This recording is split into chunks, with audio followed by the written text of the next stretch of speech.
Okay, we currently have everyone in the room. And so I am actually going to, so first and foremost, thank you everyone for joining Group E. We have our judges, Rina, Cynthia, Ken, and Jaren, who will be listening to the pitches from the 8 teams today. So first and foremost, we have team Level Up.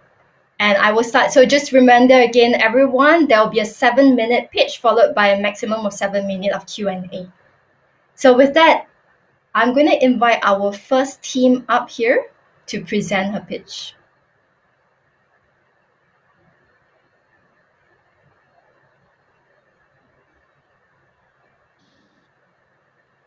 We have Ashley from Level Up. And Ashley, feel free to go ahead, and I will also invite your other teammate as well. Yeah. Thank you so much.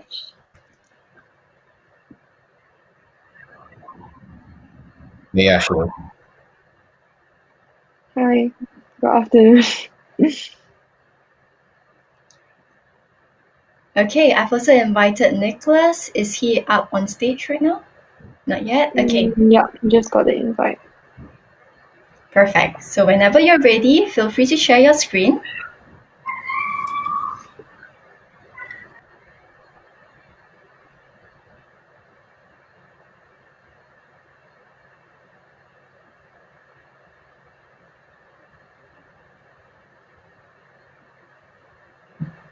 Okay, you can go ahead and start. Thank you so much. Okay. Have you ever sat in one of your lessons in school, listening to your teacher drone on and on about something you do not understand? I'm sure this has happened to most, if not all of you. Similarly, when I was 13, I experienced this firsthand. My class had 42 students, and this is me. Because of this, my teacher had little to no time to attend to each of us individually. Unsurprisingly, I struggled to grasp the concepts of algebra. So, what did I do? I simply copied the answers from the whiteboard and tried my best to keep up. Not wanting my parents to worry, I stayed silent, and this continued until I failed my first test. Looking back, I'm not sure what I gained from the experience academically. However, I have identified an issue worth solving. Hey everyone, my name is Ashley, and this is Level Up, the first educational game that engages K-12 children, helps their parents stay connected, and saves time for teachers.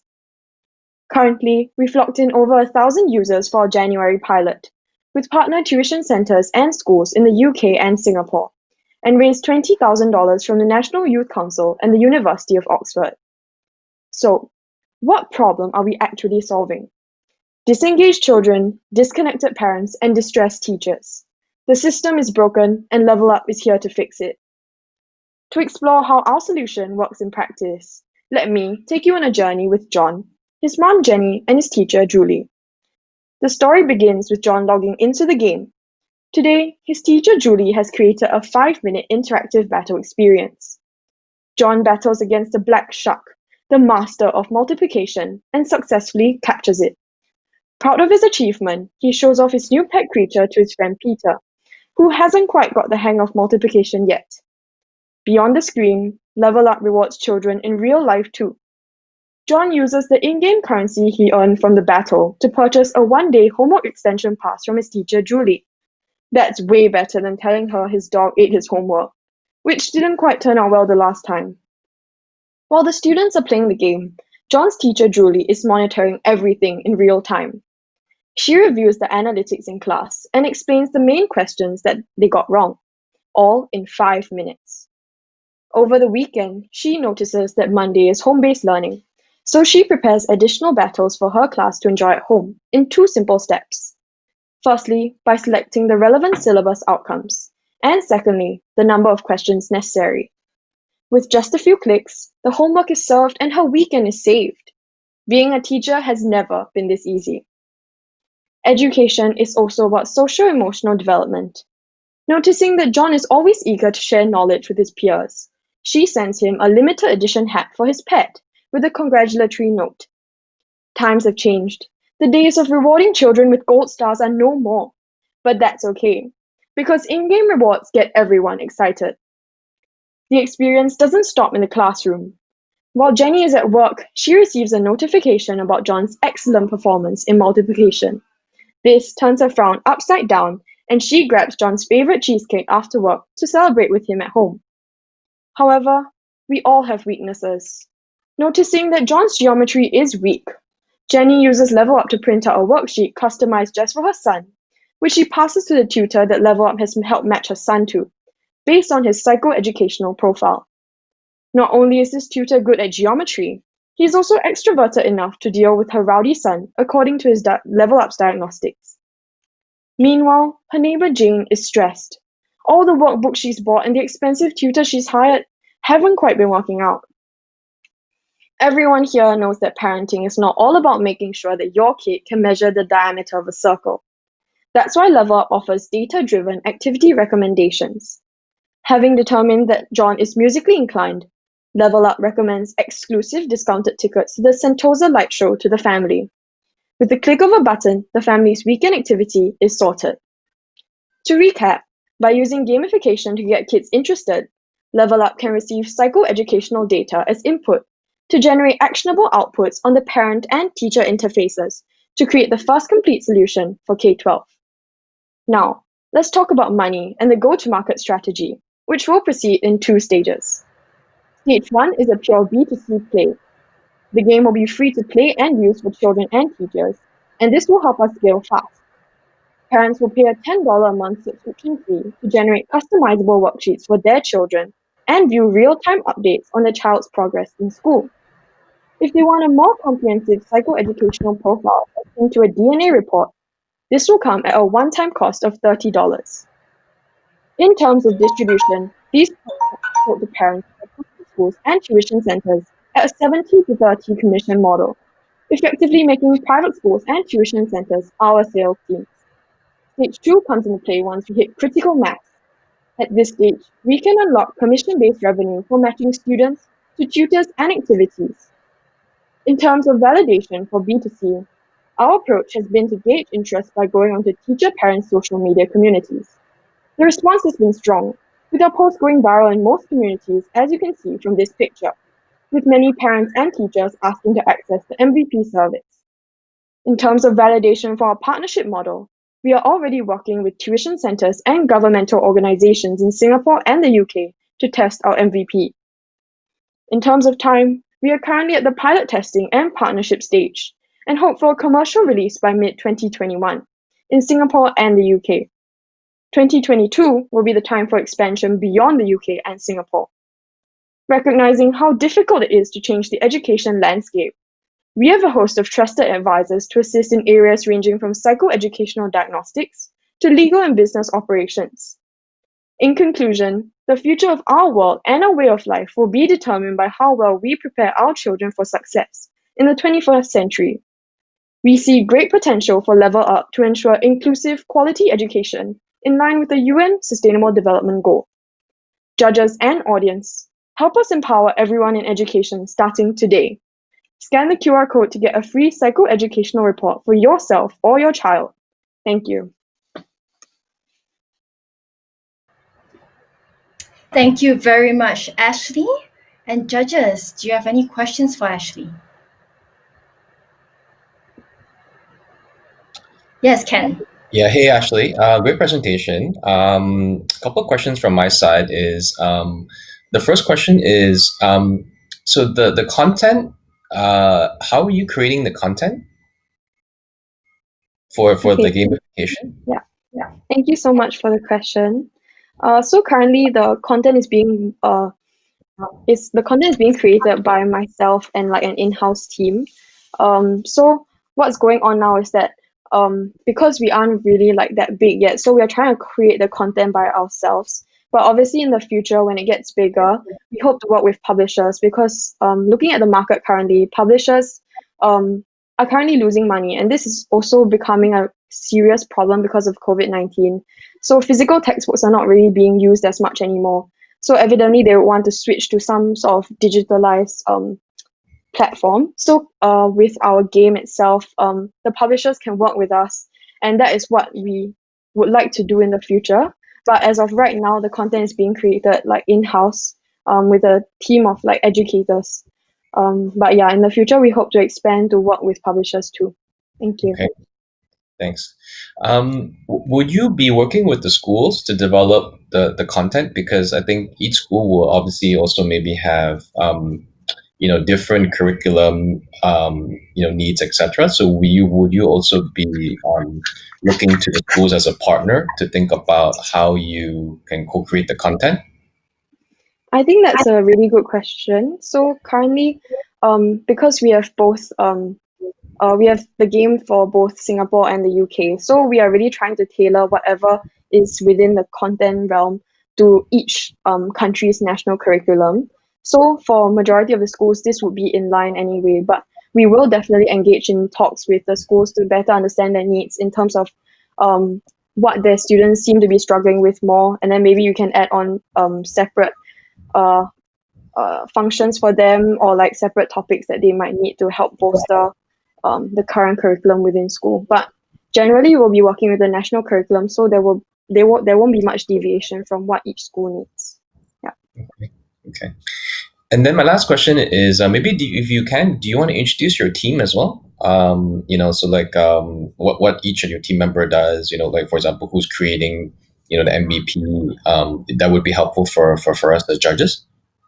Okay, so currently I've been working on the actual project itself with mainly my older brother, and he's next to me here.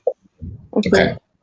Yeah, so we are like the main people doing most of the stuff. But in terms of the tech side, like in terms of who's doing the game and stuff, we have outsourced it to a gaming company called Frag Games. So we don't actually have like an in-house team currently. But if we are to go like further, obviously we will try and get our own gaming studio with a whole tech team and things like that. But currently it's just mainly me and my brother working on it. And yeah, we have like all our advisors and stuff, so we've been working quite closely with them too. Okay. Okay. Thanks, Ashley. I'll turn it over to any of the judges to do in case they have any other questions. Yeah, maybe we can take one more question if any of the judges have. Okay. If the judges don't have any more questions, then thank you so much, Ashley.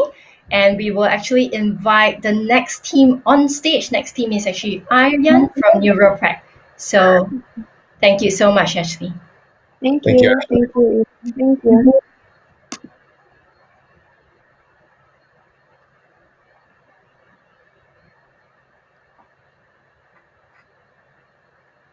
Hello. Um, I'll just share my slides. Yes, go ahead, Aryan.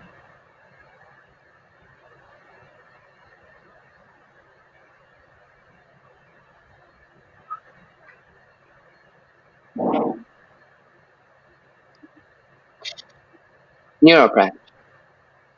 So, I hope you can see the slides. Yes. Yep. My grandfather, a national athlete and a colonel in the Indian Army.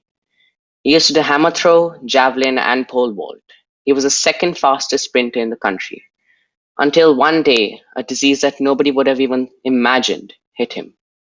Parkinson's. Known as supposedly incurable disease, Parkinson's was slowly starting to take control of his life. And he needed help in day-to-day jobs such as buttoning up his clothes and getting up from bed, gradually drifting into depression. My grandfather was stubborn not to go to a therapist. Then one day I thought, is there anything I can do to help with these type of mental disorders in a way that my grandfather wouldn't be judged? So I then created Neuropract, a mental health chatbot that can diagnose and even reverse mental illnesses. At the same time, give remedies such as exercise, good food, and a good lifestyle to ease the patient. All this without being judged by a human therapist. My grandfather is now on his way to his recovery.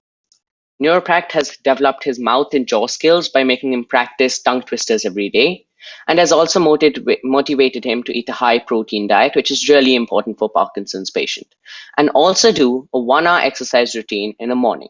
I can already see a difference. Problem: 450 million people suffer from mental illnesses, and we are still counting. People are hesitant of visiting a therapist as they think they will be judged. And lastly, AI chatbots are expensive and unheard of in the market. The solution: Neuropract is an artificially intelligent chatbot that can prevent humiliation and even responds kindly just like a human. And in doing so, diagnose problems without going to the psychologist, which prevents being judged, assist people by helping them with panic attacks or thoughts of suicide. Neuropract has a 97% success rate of stopping suicidal thoughts. And lastly, reverse mental illnesses by using Neuropract AI. Neuropract offers therapies, exercise, and meditation, and a good diet that can reverse mental illnesses. So here's a mock-up of Neuropract and the working MVP. On the left, you can see Neuropract AI, which is in beta testing mode. In the middle, you can see emotional ID. It's scanning my face and telling me what emotion I'm feeling. So it says I'm 89% happy and 11% neutral. And lastly, on the right, you can see the forum. That's where people can share how they're feeling. So I'm typing into the MVP and it's giving me good answers. So let's go on to the next page. So the product overview. Neuropract. Neuropract AI uses ML, machine learning, and AI, which is artificial intelligence, to comprehend human data and responds back to them. It diagnoses the mental status and uses NLP, AI/ML, Java, JSON, ML, neural networks, and Python, and gives healthy diets, exercise, and remedies for the illness. Neuropract gives therapies for 4 mental disorders: anxiety, depression, PTSD, and behavior disorders. We want to expand this to around 8 to 10 mental disorders in the future. And it also has a 97% success rate in detecting emergency situations. The emotional ID uses ML to understand human emotions and lets the user scan their face, and it shows what emotion they're feeling at the moment. We have a database of 20,000 pictures and we want to improve it to 1 million plus. And lastly, the forum. The forum is where users can get help or ask for help. So if a user helps another person, they get in-app money and a badge, which entitles them to merchandise and custom-made resources from Neuropract. So all companies in the grid I'm going to show you are existing apps. Let's talk about human therapy platforms first. ZenCare and TikTok 2 are affordable programs, whereas BetterHelp, Joyable, and Talkspace are expensive. These make you talk to a therapist, person to person, over the phone or a video call. Now let's talk about AI-based applications. So Neuropract and X2 AI are affordable AI-based applications, whereas Visa and Wobot are expensive, and they also have less features. Major advantages of Neuropract are covered in the next slide. Competitive advantages. Neuropract has an AI chatbot, emotional ID, emotional tracking, additional chatbots, and access to a therapist, whereas X2 AI only has an access to an AI chatbot. Now, Visa has an AI chatbot, no emotional ID, emotional tracking, or any additional chatbots, but you do get a therapist for extra cost. And lastly, Wobot just has an AI chatbot and none of the other features. The market size. Our survey shows that 84% people, the test size was 47 people, feel safer talking to an AI chatbot instead of a psychologist or psychiatrist. So the TAM, total available market, it's 2 billion plus. As stated by WHO, 1 out of 4 people will be diagnosed with a mental illness in their life. SAM, which is 580 million. So these are people with mental illnesses or undiagnosed depression. Depression can usually go undiagnosed. And lastly, SOM, which is 58 million, 10% of market share. Pricing plans. Basic is free plus ads. Prime is $10 per month. Premium is $15, and you get a therapist from $50 to $125 per month, and we get a commission of 16%. So basic is Neuropract plus ads. The Prime membership is emotional tracking, forum, and is ad-free. And the Premium is additional chatbots, emotional ID, and a blog. So lastly, the revenue model. The share of the market is 58 million. People who use Basic is 30 million, Prime 18, premium 10, and 116 people use therapist, which leads to a revenue of 515 million from 2021 to 2026. The market strategy, we use Facebook, YouTube, Google, and Instagram, and we have partnerships with Max, Apollo, Fortis, R&R, and Parkinson's Foundation. Our team and advisors, Satyan Vora is my grandfather, advisor and driving force. I'm Aryan Dua, CEO, CTO, and founder. And on the right, that's Parul Nair, COO and design officer of Neuropract. Thank you. Do you have any questions?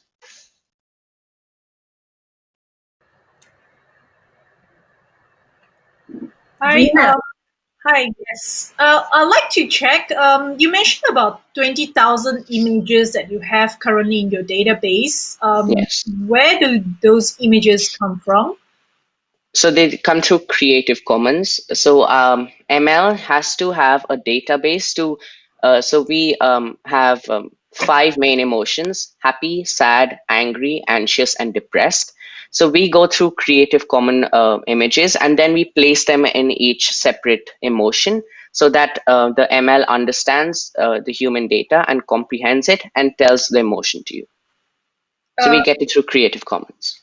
So that 20,000 images are obtained in legally, as in yes. Okay, you purchase it or? No, it's Creative Commons.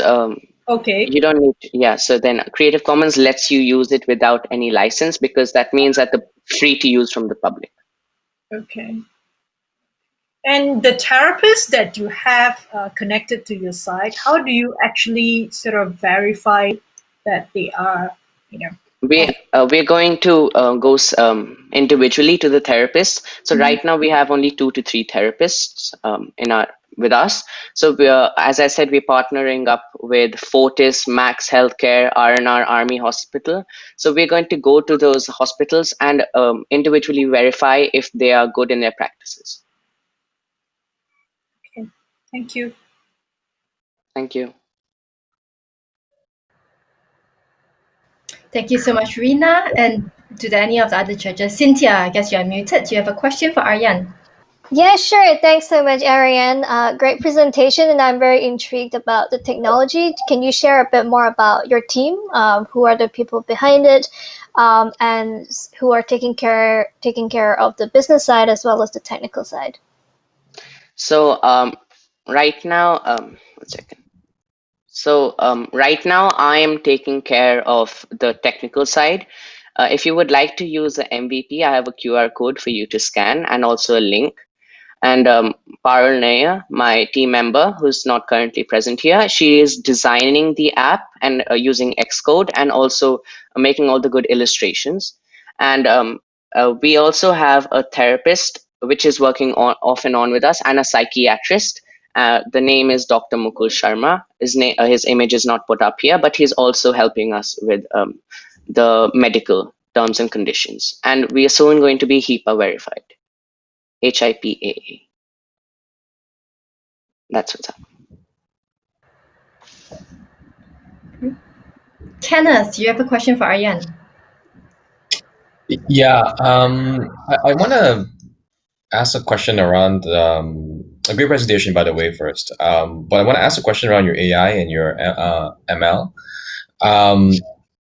When it comes down to diagnosis and stuff like that, using AI and ML, it's tricky, right? Because number one is if you're giving advice, do you have a license? Do you need a license for it? And 2 is if you can elaborate a little bit about who is developing your AI.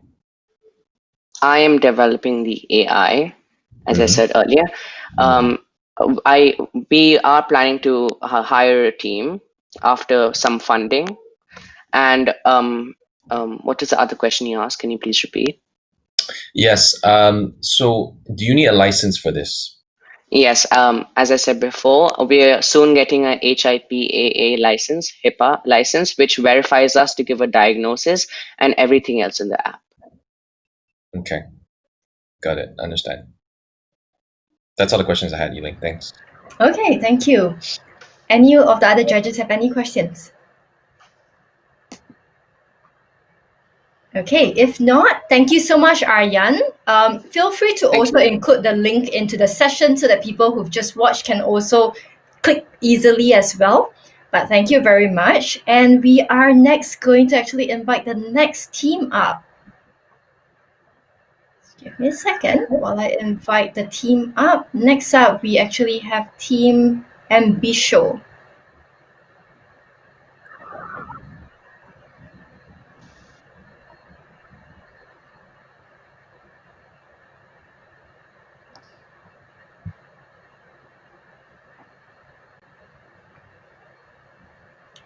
So Team Ambitio, go ahead and start sharing your slides.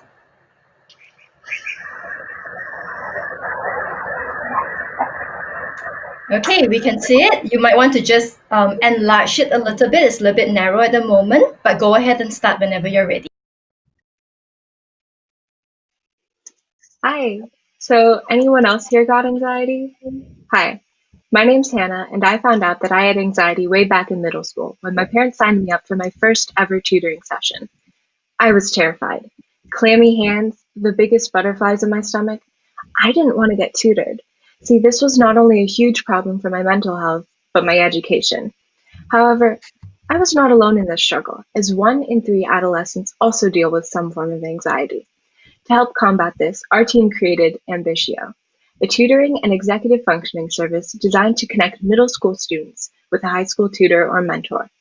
By breaking down the otherwise awkward 10-plus year age gap and connecting mentors based on personality, interests, and similar backgrounds, middle schoolers will not only feel more comfortable, but much more inclined to work with their newfound role model. As a current high schooler, I've also noticed a lack of leadership and job opportunities that our app will help fill. We came up with a few questions to ask ourselves. How can we help middle school students struggling with a lack of one-on-one help? How can we help parents find tutors and mentors for their child? And lastly, how can we help high school students who lack work experience? We wish to find a solution where high school students can find opportunities to teach and gain learning experiences while also finding a solution to fulfill parents' needs. Our vision is to create a less stressful environment for adults while also aiming to create an environment for students to gain work experience. From the surveys we have conducted, we were able to understand what both middle school students and parents are looking for in a high school student. From this information, we have adjusted our platform to cater to both organizational and tutoring purposes. Additionally, we found there is a great interest in our platform. From RMS parents and the vice principal, they expressed interest in organization and mentors for middle school students to help guide them through their schoolwork and ensure they are striving to be the best student they possibly can be. By helping improve executive functioning skills in tutoring, our platform will serve to help a wide range of students. From our survey with high school students, we found that 43 tutors and mentors who have applied would be very interested, and jobs are still rolling in. We have also sent out a survey to middle school parents regarding their interest in our platform. From these results, we have found that 87% of parents would be willing to support our platform if it continued. Several parents also stated that their child would benefit from a high school mentor/tutor as they are more relatable and the connection to high school students is valuable to middle schoolers. Ambitio will work in such a way that middle school students' parents can list jobs for high school students to tutor their child in numerous subjects or mentor and help organize their child with their workload. Parents are then able to select one of the tutors that applied to their job based on the classes they've taken, grades, and extracurriculars they deem the best fit for their child. The app will also work in a way that parents can choose the hourly rate to pay the tutor. Like any other job, the potential student tutors will be thoroughly vetted by our team and through teacher recommendations. Once parents decide on a tutor or mentor, they can message them and arrange a time to meet. The meetings would be online and you can request individual or group tutoring depending on what your child needs and prefers. Survey results from middle school parents have shown that 87% of them would be interested in using our platform at ACIJ. Although survey results are still rolling, from our survey population we can estimate of the 300 middle school parents at our school, 263 of them would be interested in a high school tutor or mentor. From our high school student survey, we found that the median time and price was 1 to 2 hours of tutoring for $25. We can estimate the weekly amount of money being put into our service would be around $13,150. If we take a 10% cut of that, our staff and of that, for our staff and possible tech updates, we will generate around $1,315 a week through Ambitio. On top of that, parents will be able to pay for additional subscriptions for the tutors, such as to write up a summary report on the tutoring session, as well as making a scheduled study plan for the student. By making each additional service like this around $5 to $10 per month, we would be able to generate around $1,315 to $2,630 per month just by these additional adjustments. Although we have created a design of our platform that works as an app, we also made a website so that we can test our service easier with the same function as the app. We tested our MVP by a random selection of middle school parents and potential high school student tutors that were interested in our program through our survey. We chose 2 families and 2 high school student tutors that matched their subject interest for an hour tutoring session. Both families and potential tutors used our platform, and they rated our service and gave us positive feedback on the system. The parents and middle school students have indicated that they would definitely use our platform again for tutoring sessions. The students and parents have also indicated that overall it was a great experience. We are aware of the fact that there are existing services that are similar to what we're showing you today. However, we will show you why our platform is better. First off, specific to Tokyo, where we are located, there is an organization called Tokyo Academics. This is a tutoring service. They provide college-educated tutors to elementary, middle, and high school students. They have both one-on-one and group tutoring. Although the service is reliable, it's very expensive. They charge $75 per student per hour just for group sessions. A few more tutoring platforms we found were Albert.io and Khan Academy. These are online tutoring platforms that provide videos and practice questions. These platforms are free, however, they do not provide personal feedback, group help, and they aren't interactive. So our target market is really any secondary students who are in need of some sort of guidance or tutoring. But to reach these students, Ambitio has to be partnered with their school.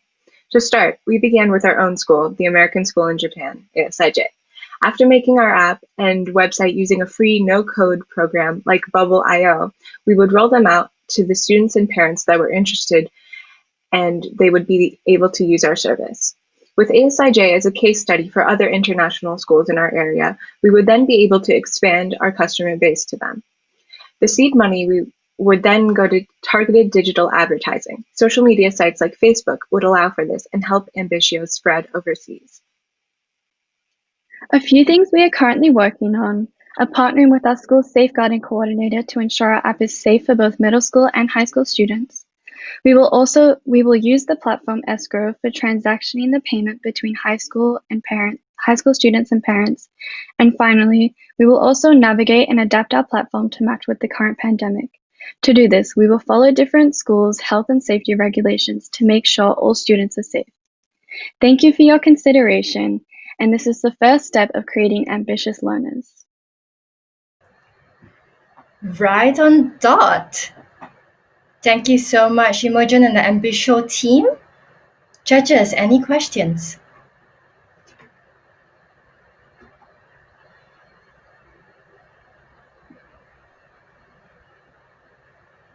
So, a couple of questions. One is the plan just to focus on international schools in Japan, or are you looking to do local schools in Japan as well down the road? Right. So thank you for your question. With the surveys that we've conducted, we've only gotten like a sample of what international school parents would think. After testing that out with more international schools in the area, we will run more studies, see what the parents are thinking, and then interview other public schools in Japan.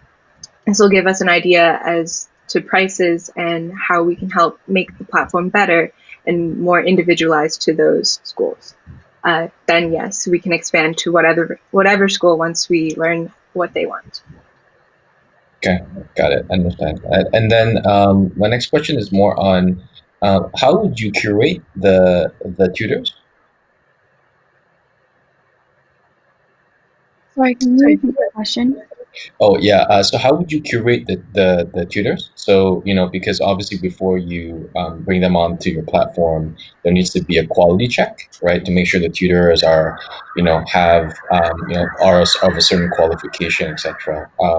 Have you thought through around how you would go through the vetting process for these tutors? Yes, so we would check with the teachers at different schools just so we can get teacher recommendations of the students. And we could also partner with the NHS Society, like National Honor Society, because that they require a certain standard of students that would be qualified to tutor middle school students as well. But our main form of acquiring tutors would be teacher recommendations. Okay. We would also create programs to teach our tutors how to tutor effectively, and make sure they go through sessions that teach them how to do so. Okay, understand. But I think that's all the questions I had. I'll pass it over. But yeah, great job, everyone. Thank you Thanks, very much. Ken. I think Cynthia has a question. Sure, thanks so much, Hannah and team. Great presentation. And I also wanted to know a bit more about how far you are in the process in terms of some of the prototypes and various customers that you have obtained. Elaborate a bit more. Thank you. Thank you for your question. We've actually already had one customer through parent interviews. I got a gig mentoring 2 daughters. So what we have to do from there is make sure they're using our app and our website so that we're making revenue through that as well. But that is as far as we've gotten so far. But with the parent surveys that we have sent out, the answers are still rolling in, and we're getting like lots of positive feedback, and a lot of the parents at our school are really interested in this service, and so we will be able to continue there. Thank you. Thank you. And maybe one question from me, if the judges don't have any questions, right? My question is, so what do you think would be your biggest challenge actually in scaling this business up? Thank you for your question. So I think that one of our biggest challenges will be sort of reaching out to other schools if we go internationally, just because in Tokyo it's easy to contact and communicate with other international schools. But when we reach the point where we want to expand to local schools, it might be difficult with a language barrier just as an international school student. And also, I think that that will be our main challenge. Thank you. Thank you. Okay. If there are no other questions from the judges, then thank you so much to Team Ambitio. I will actually work to invite the rest of the speakers for the next team up.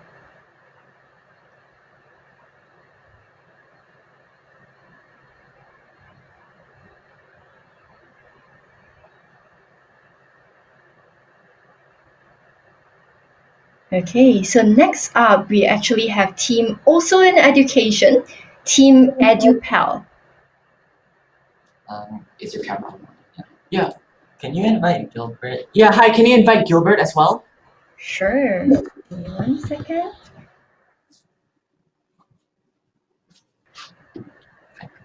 Okay, Gilbert would have been invited too. We're not seeing an invitation. Okay. Let's give it like a couple seconds. Okay. Oh, there we go.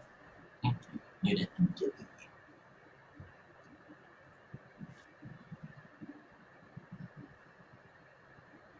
Present. Where's your thing? Just your entire screen and then just go to that. Great. 4 fingers. Okay. Can you guys see me well? Okay, we are. Okay. Imagine a racetrack for cars. All cars need repair, but some cars drive faster than others, and some are miles apart. Now imagine a mechanic working tirelessly to service these cars, sprinting after the fastest car, yet staying put for the slowest one. To call a tall order would be a blatant understatement. Now this mechanic is not alone. Millions of teachers struggle against technical issues and online distractions in e-learning. Teachers must challenge students speeding ahead at full speed while caring for other students taking it slowly and steadily at the same time. Now add impossible roadblocks and Olympiad hoops for teachers to jump over, leap through. Sometimes the teachers fall short, they leap short. After all, they are human. Now what if teachers wanted a robotic friend, say, to assist them in repairing cars? They can either get help from educational games, which are low quality, time consuming, and employ a one-size-fits-all approach. Or they can get help from AI-assisted learning, which serves up delayed feedback, demotivates students, and isolates students from the class environment.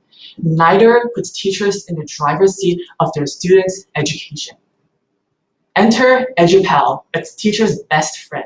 By fusing together the best parts of game-based and AI-assisted learning into one, Edupal gets rid of both of their issues.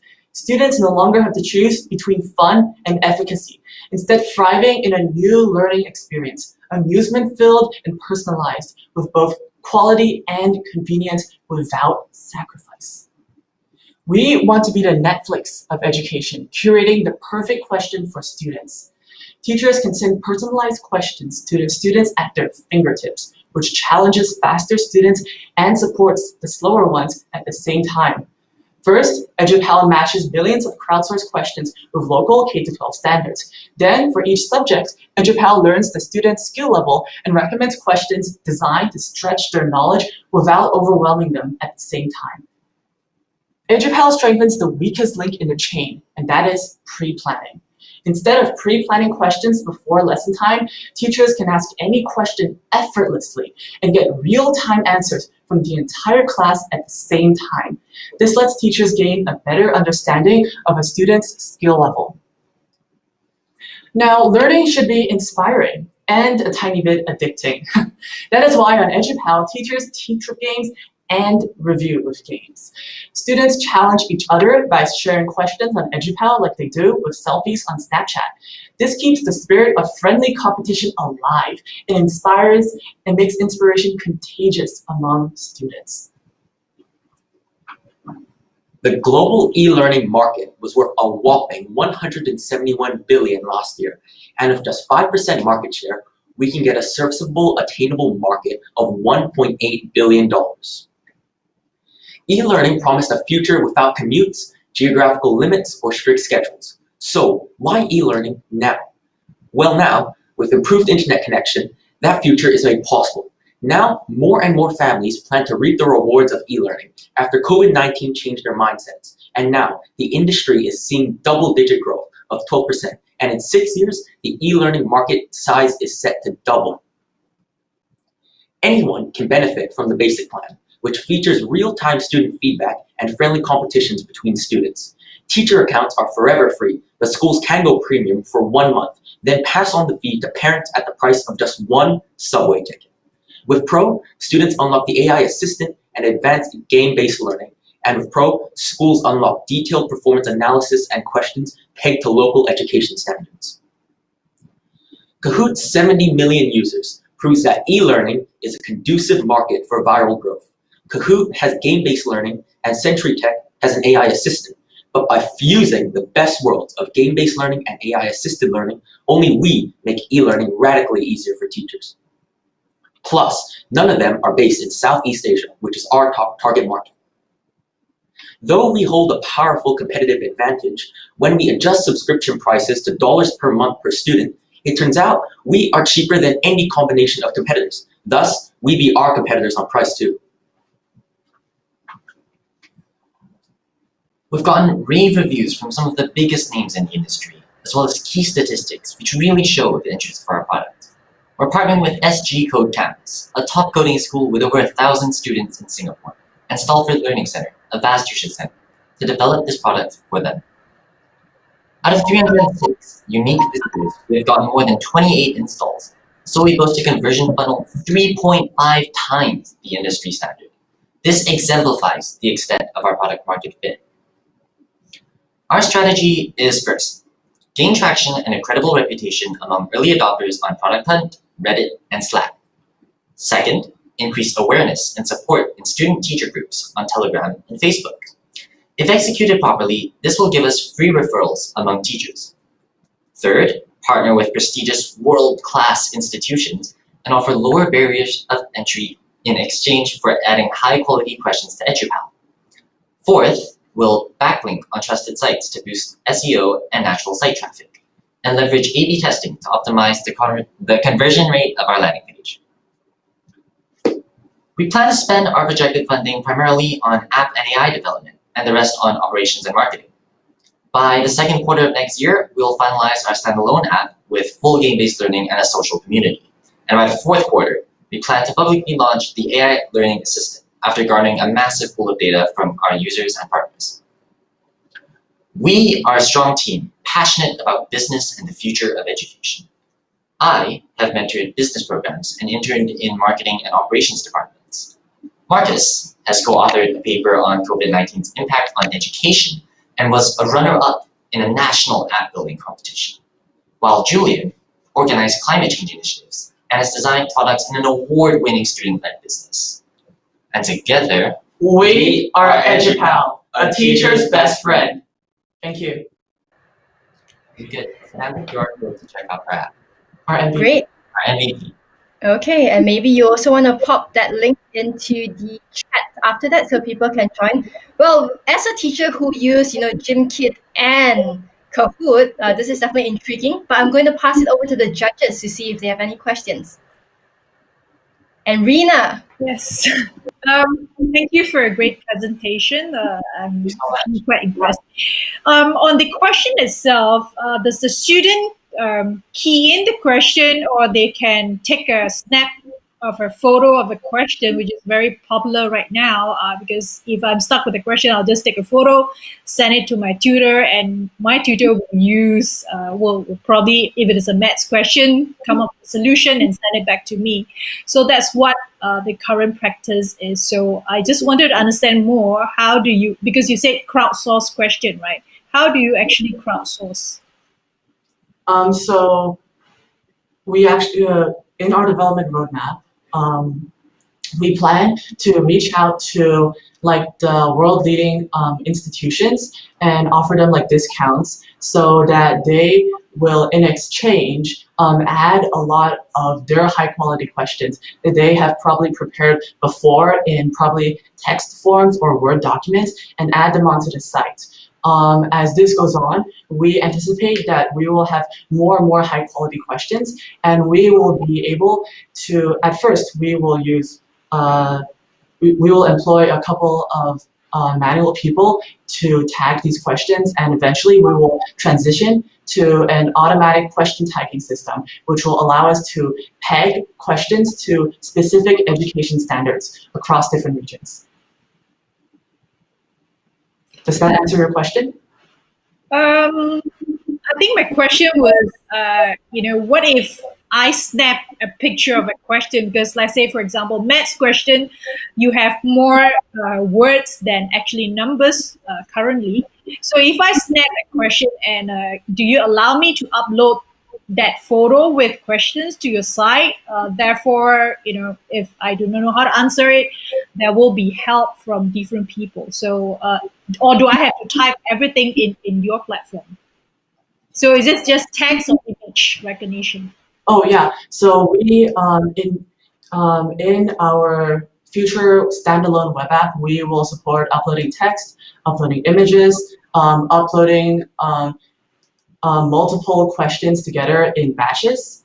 We will also be able to support, if someone, you take a screenshot of a picture and you upload it onto the standalone app, we will eventually use image recognition and OCR in order to understand a question. However, we will not answer the question for you. Okay, thank you. All right, thank you for the great presentation.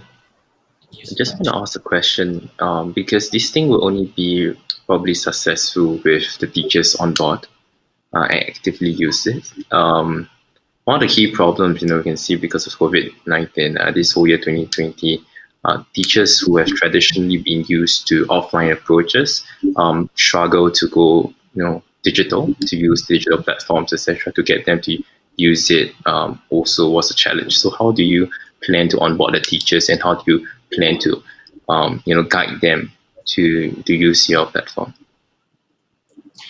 So in our MVP, which is a simple question asking interface on Google Meet, where teachers ask questions to their students with like a click of a button. We really try to optimize for simplicity to the greatest extreme. So we had a bunch of features that made it so that the teachers, it would be very clear and it would be very easy and clear cut for the teachers to ask the question and get responses. In the future, as our web app becomes more complex, we will eventually add help guides and partner with the institutions and reach out to the teachers in order to give support in terms of blog posts, in terms of teacher training.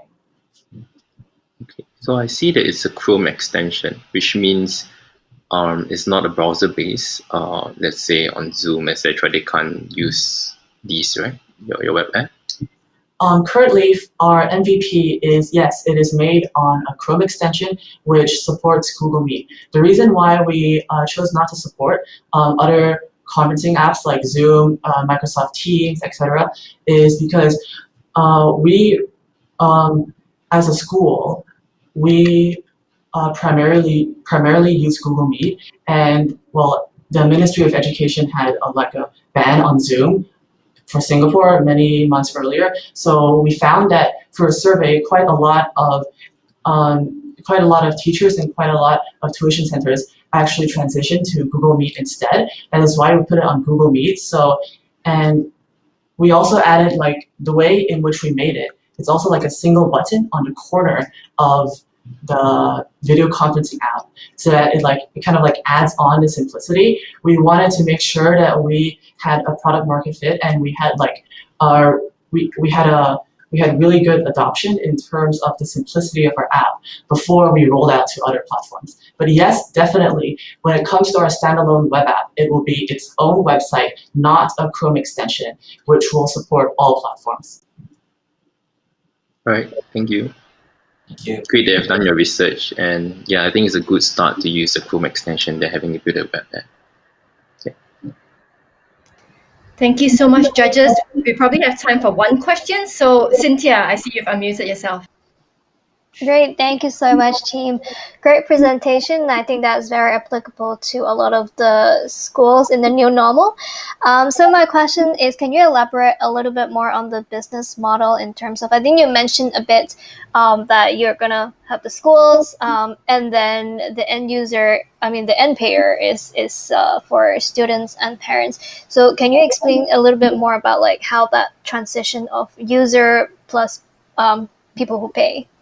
Yeah, Thanks. definitely.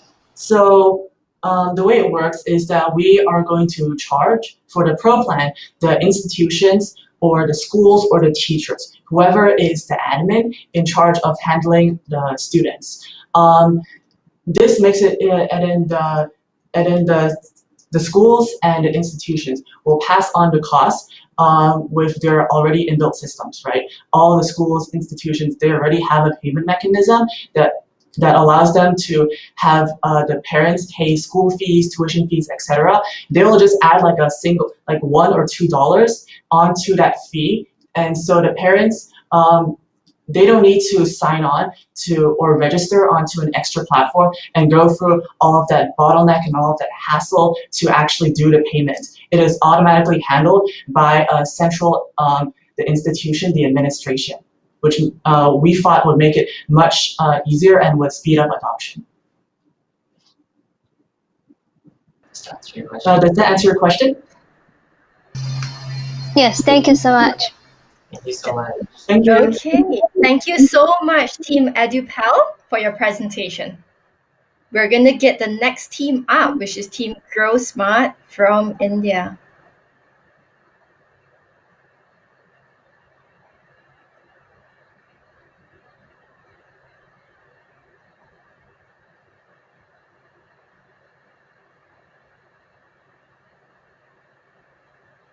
So Team Gro-smart, check out the invitation that's being sent to you to invite you on stage.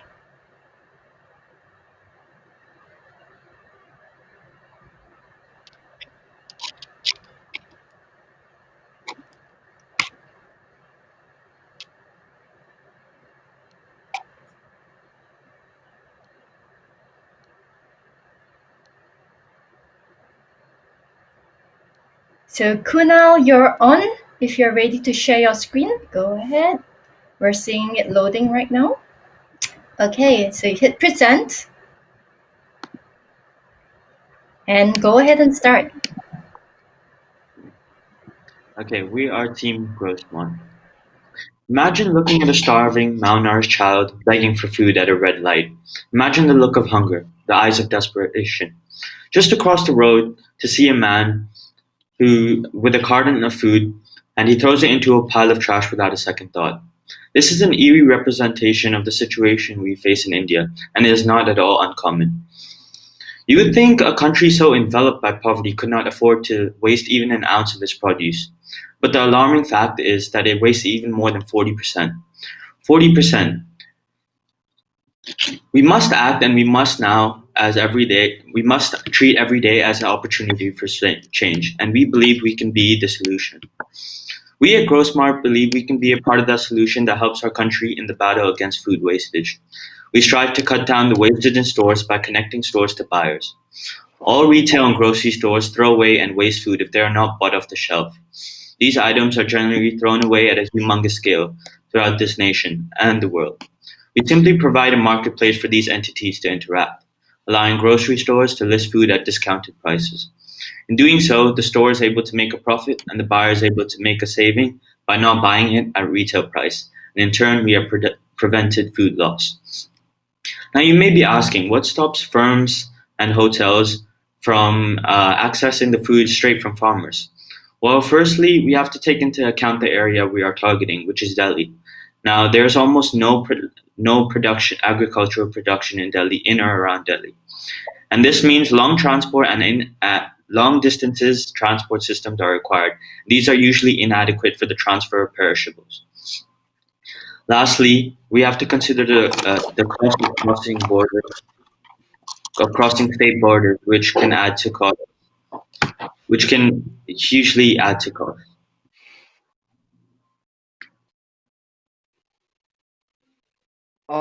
So this is our website. Here sellers can post listings and buyers can scroll through these listings and purchase the items they want. The box we have also made over there, it shows what our business is about and what we thrive to do. And it also gives us our contact information.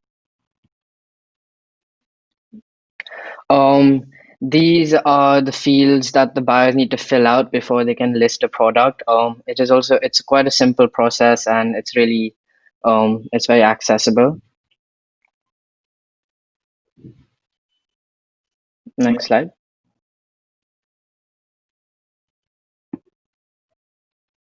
So out of the 20 grocery stores we surveyed, we found that... Kunal, I think we've lost your slide.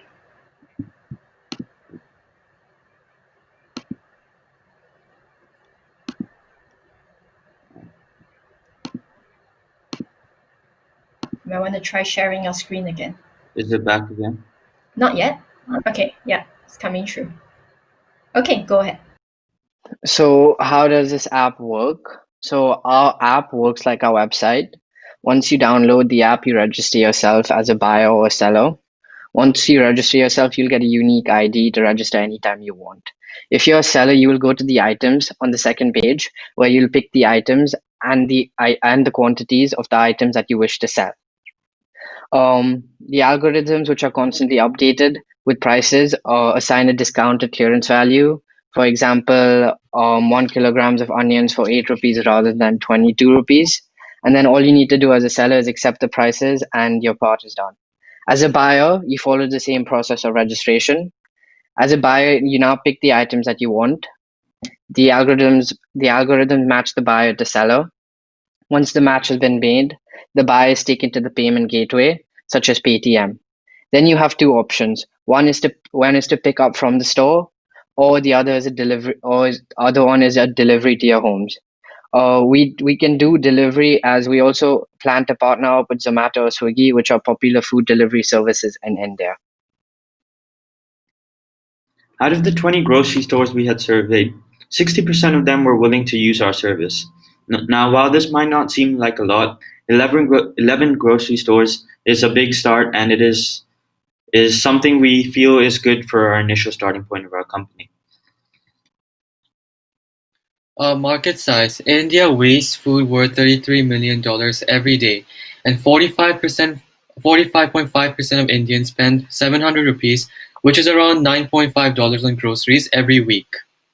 Since the government is very supportive of firms that plan to reduce food wastage, it can be very beneficial for us too. Looking at the graph, it can be seen that Indians spend almost one-third of their income on groceries, which show how important groceries are in their lives. The market shows huge potential too. The e-commerce food delivery market is showing a rapid rate of 9.5% annually from 2020 to 2024, which means its current market value is at $10 billion but will reach $14.7 billion in 2024. Furthermore, the fresh food market is also growing by 2024. 500,000 tons of fresh food are expected to be sold. Currently, 386,349 tons of fresh food are sold, and vegetables accounted for 155,402 tons. So the compound annual growth rate for the vegetables is higher than all the other food categories, all the other fresh food categories. These numbers show we have a very large market and there's a lot of potential to grow.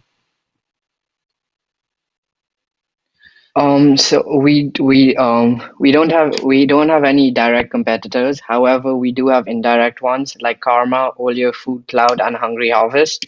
Karma is a food app that allows consumers to discover unsold food from nearby bars and cafes, and is located in England. Olio helps to connect neighbors and local retailers, so surplus food can be shared and not disposed of, and this is global. Food Cloud partner up with charities to donate unsold food items, and it's located in Europe. And Hungry Harvest buy and deliver food straight from the farms to your doorstep. So what makes Gro-smart different? So Gro-smart is an aggregator that connects buyers to sellers and is the Uberization of the food supply chain, which hasn't ever been done before. So we also have many advantages. So the biggest advantages we have is that there's no other business that provides the same service as GrowSmart. So we're the first mover advantage. Moreover, we have an app that is very easy to manage, which can be improved on over time as we operate our business. It is also super user friendly, which makes it the lean structure model. Also, food wasted is not just a problem in India, it's a global issue everyone needs to act upon, which means once our business is established in India, we can expand it to other countries, which makes it scalable. Lastly, we use competitive pricing, keeping it much lower than the market price, which will definitely attract customers. Our revenue model is very simple. Every time our app connects a grocery store to a buyer, we plan to take 15% of every sale that takes place. However, we plan to take no commission for the first 3 months to encourage the consumers to put their products up on the list. So how we make profit? It's easy. For example, a grocery store wants to sell 1 kilo of tomatoes and puts it on the market for 30 rupees, 20 rupees. So Gro-smart will take 15% of that profit made, which is around 3 rupees, and the buyer gets it from the app for 25 rupees. Market strategy. We have different market strategies for different customers. So first, for B2B, which include restaurants, hotel, and grocery stores, we plan to use social media platforms and email marketing to let our businesses know about our Gro-smart. Okay, Gro-smart team, maybe you want to say one last sentence? Okay, we're done. And judges, do you have any questions for the Gro-smart team? Yeah, Haley, it's Ken here. Great presentation. I just have a couple of questions. My first question is just more on the value proposition for your buyers, right? Restaurants, hotels, etc. Right? Because the value proposition is that I think for a lot of perishables, etc., that are about to expire, you want to basically sell it at a discount, right? Have you already done a survey or market study to understand, like, would restaurants and hotels who pride on fresh ingredients, etc., want to buy close to expiry perishables? That's my first question. No, it's not something we've done yet, contacting restaurants or hotels. But since it's something that really helps the environment in one way, it's really advocated, like we said, by the government, which may help them, but because the government may support them through, purchase benefits or something like that, something close to that. Okay, I understand. My second question is that how will the operations work if you need to deliver? Because are you taking care of the logistics as well as part of your platform, or is the intention to, or are you leaving that up to the grocery store to figure out the logistics of delivery to the buyer? No, so basically our idea is that we would outsource the delivery to a popular delivery service. So in India, there's Zomato or Swiggy, which really gives really cheap prices for delivery, and it does specializes in food delivery, so the perishables are safe. Well, I understand, but the website that you have, so once the order is fulfilled, what is the intention, that you would be the one coordinating it, or actually is it who would be the one that's actually contacting Swiggy, for example, for delivery? It would be us, yeah. It would be you. Yeah. Okay. Got it. Understand. That's all the questions I had, Yiling. Thanks. Thank you so much, Ken. And to the other judges, any questions for Team Gro-smart? Hi, thank you for the presentation. My question would be, are you an e-commerce site with a story spin of rescuing near to expired food? If you are, how does it make you different from other e-commerce site or another competitor who aspire to do the same thing like you did? Connecting the maybe the stores or the grocery stores, bringing them from brick and mortar to online. So what we plan on doing, we're just basically in essence a marketplace for them to interact.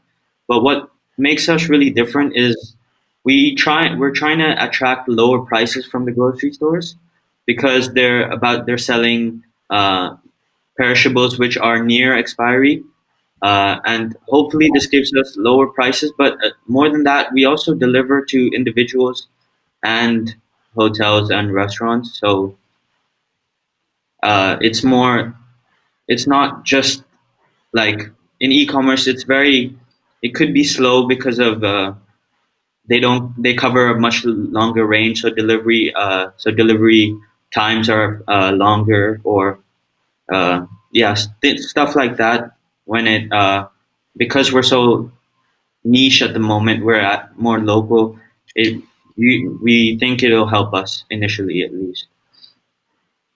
But you're aware that merchants, as in these grocery stores, do not have loyalty. So if they can onboard on your e-commerce site, they can onboard their produce on another website as well. So do you have an idea on how to prevent that from happening? As in, how do you cultivate loyalty of store A to just be on your site? Have you thought about that?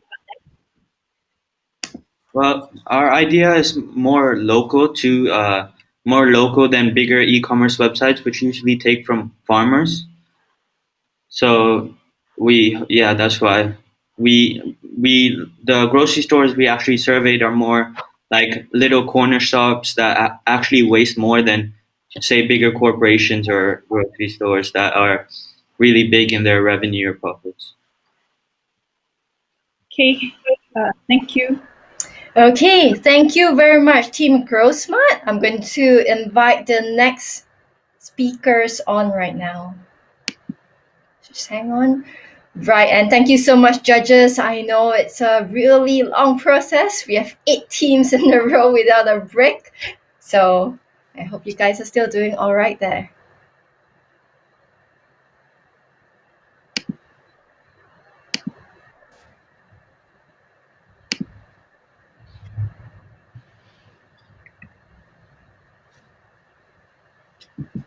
Just 1 second.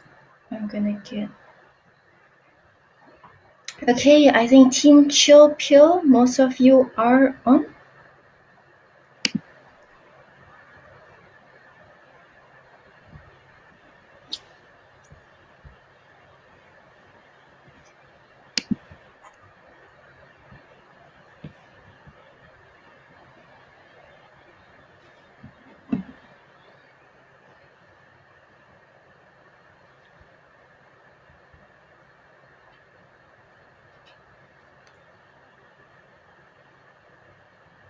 Sorry, we're just waiting on our teammates to share this.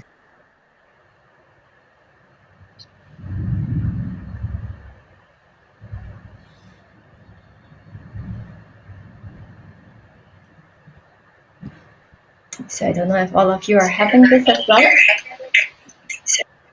but I'm definitely seeing some delay. Just 1 second. Sorry, yeah, I think it's working now.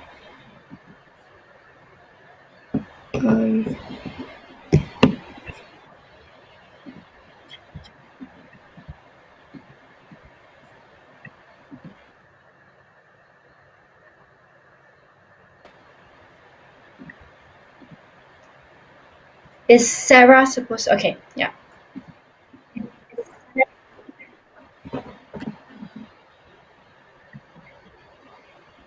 Okay, we can see you. So go ahead, Team Chill Pill. Okay. At the age of 17, Chihiro is raped by her stepfather. The only time he isn't tracking her every move is after school, so the next day she decides to go to the doctor alone in order to purchase a morning after pill. However, when she reaches the doctor's office, still in her school uniform, she receives dirty looks and unwanted attention, even from the doctor herself.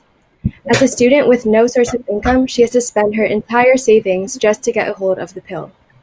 This is a true story that occurred in Japan 5 years ago.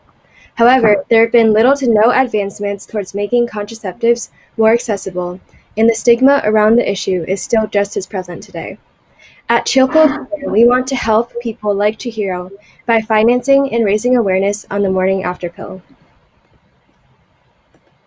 In Japan, the morning after pill, also known as Norlevo, was only introduced in 2011.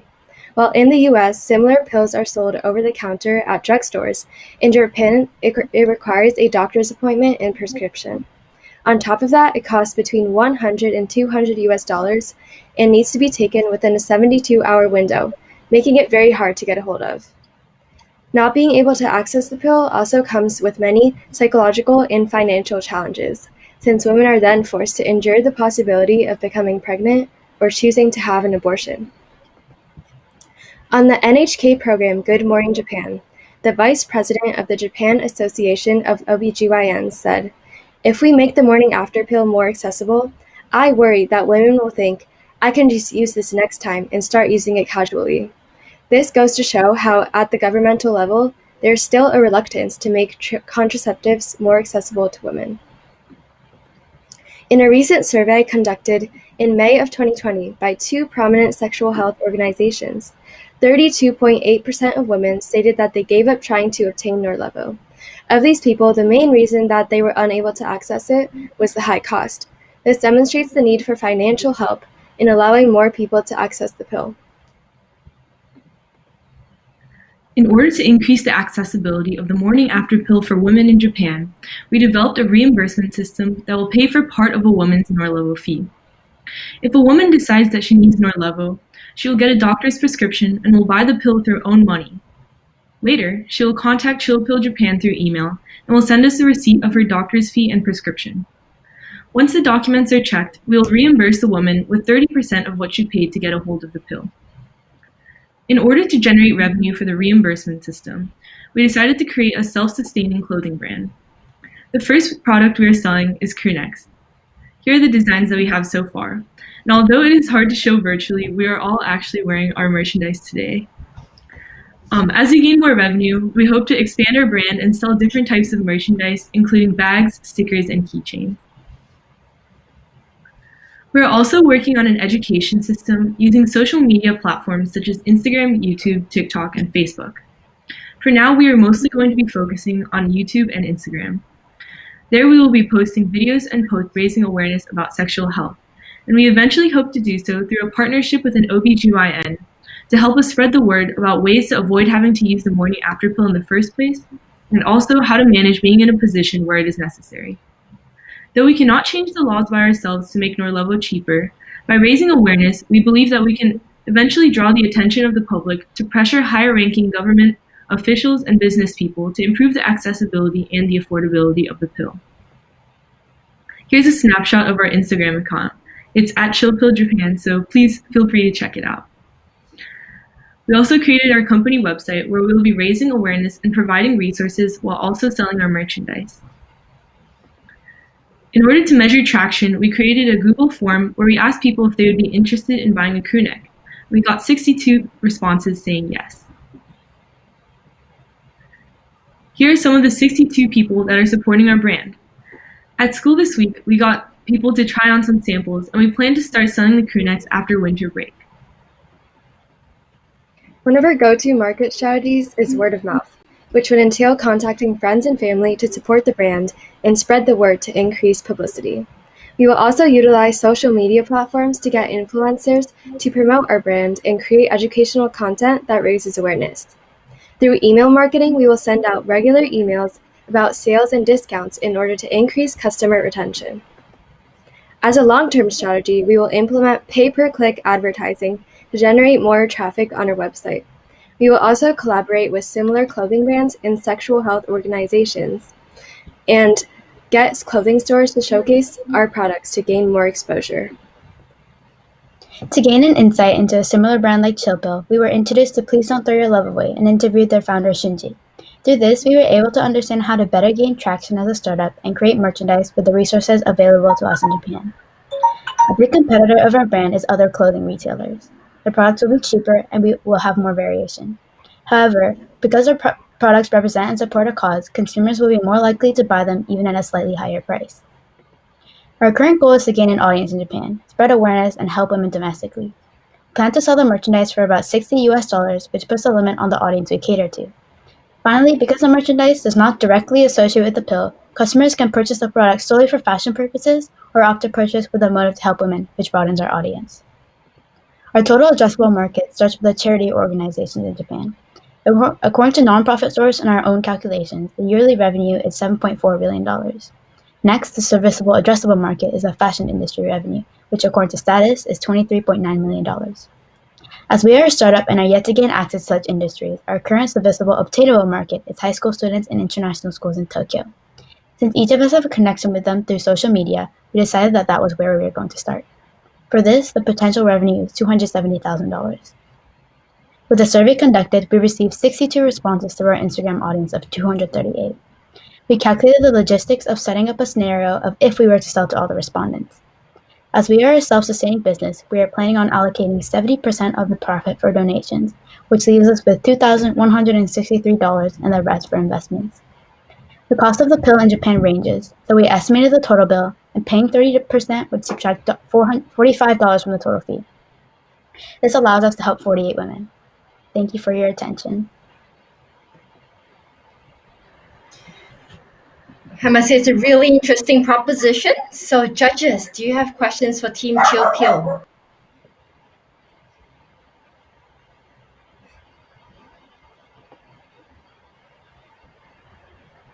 Okay. Cynthia. Great, thank you so much, team. I think this is really important, and actually, we work with founders in Pakistan, also female founders who are on very similar mission. So happy to connect as well. I think even there they have an added on of of like various religion that may also play into part in the various ways. So I think it's a very noble cause. And I think it's definitely necessary in the ecosystem that we have female founders supporting other women on this particular cause. So my question would be maybe like you can also talk us through a bit more about the partnerships that you can obtain in Japan in order for maybe you run the business side or maybe you run also the charity side as well. But maybe talk us through a bit more. What are some of the partnerships that you need in Japan for this to be very successful? Thank you. Yeah, thank you for your question. So we were actually thinking about this. One of the ways is that one of my friends, his mother is an OBGYN. So we were considering reaching out to her and seeing if maybe she would be able to help us out, even if it's not directly to our company, just giving us advice, or even as I said earlier with the education system, if she can create like a short 5-minute video, right, like raising awareness on the cause, that would be amazing. And also we've looked at a bunch of or many NPOs or nonprofits in Japan that target women's sexual health issues, and they're called like PillCon and Nandenai no.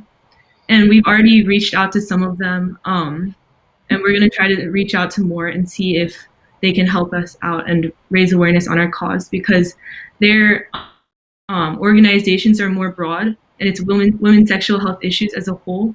So we were thinking if we could collaborate with them and make sure that there's, especially like within their organization, there's more awareness on like this specific like morning after pill issue, that would be great. Great. So I actually have a question as well. I think Team Chill Pill, your users and your customers who's supporting and buying your merchandise versus the users who need the morning after pill, are you looking at them as different target segments? And can you talk us through a little bit more around that? I remember you also had a little bit more traction, initial acquisitions of customers of your merchandise, right? Could you share more about those with us? We're starting our target for merchandise to we're open to anyone. Obviously, because it's just a piece of clothing, anyone is open to purchase it without the motivation to help out women. But our donations are targeted towards women who need help paying for the pill. Yes, so we have to treat them as two different entities. We have to target or make sure that we have to target customers who would potentially buy our product, and we also have to target women and make sure that they are also aware of our brand, so that if they need the help, like we can also help them. So yeah. Yes. Right. So I have a question. Okay. Thanks for the presentation. Earlier on, you started off the presentation with a story. I believe that's a real story. Are you also, planning to have more women standing up, to raise awareness of their own experiences and amplify the need of having the morning pill? Will these stories be something that you'll be creating, or do you have a pool of these individuals who have their own past experiences and would like to share?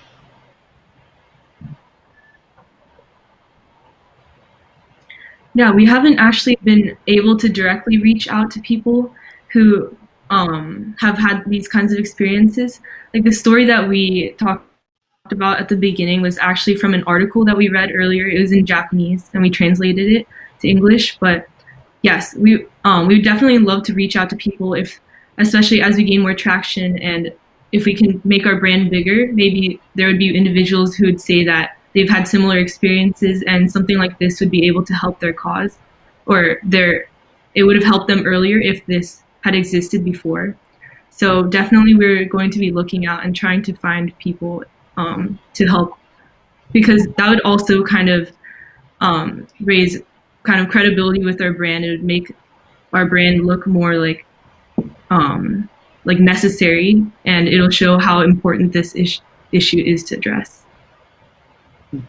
Yeah, thank you for the presentation. I think this is a very noble cause, and such challenges does exist as well in developing countries especially. I don't have questions, but perhaps in order to make a case stronger, you need to have more data, as in, how many of such pills are sold and how many women or do not have access to it because it was expensive and because of the society, whether it is legal or just a norm that will justify your case, stronger case, like the sales of pills. I do not have the data in Japan, but just based on one article, I think that's a good inspiration to start. But like Jaden said, maybe if you have more concrete data to actually support this, it will look better on your presentation. Yeah, thank you for your advice. While we were looking through the cause, we found a GoFundMe. Oh, not a GoFundMe page. A petition that had about 90,000 signatures from women in Japan saying that the pill was inaccessible. So we'll include that in our future presentations if we do have some. Thank you. Yeah, and adding on to that petition had over, I think, 100,000 signatures with women from around the country saying that the pill should be made over the counter. And we did actually include like 2 statistics in our presentation. And these, it was a survey done by like the 2 main sexual health organizations in Japan. And that the sample size, I guess, was fairly small. It was 1,500 people, but it did demonstrate that the high cost was the main factor that women were unable to obtain the pill. I think one of the other things that you want to do is maybe because this kind of sort of maybe approach will need a lot of lobbying. So you might want to talk to people, lawyers or lobbyists, to support your cause. Their voices may help you make a difference, or they will enable you to be heard. Thank you. That's a great idea. We didn't really think about that, but especially with the laws, if we want to make difference, we definitely have to talk to lobbyists or someone that has higher connections. Okay, thank you so much, judges, for your questions and your feedback, really, for the team, and thank you so much, Team Chill Pill. Thank you. Thank you. Okay, we have Team Butterfly. This is the second last team to pitch today. Team Butterfly is also from Japan. Hi. Hi, David. So get ready to share your presentation.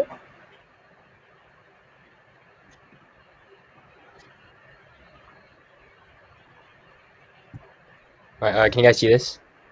Yes, it's loading. And yes, please go ahead. All right, cool. Hi. So we would like to start off with a story. So back in the day, I had a crush on a girl in my class, and I always looked at her beautiful hair and daydreamed about imaginary interactions with her. And the thing is, I never made a move. I didn't have the confidence to even say hi, and being in her 7-meter radius made my palms sweat. After a few weeks, my soul was crushed as I saw her with another guy. Many men and women across the globe have encountered the same situation.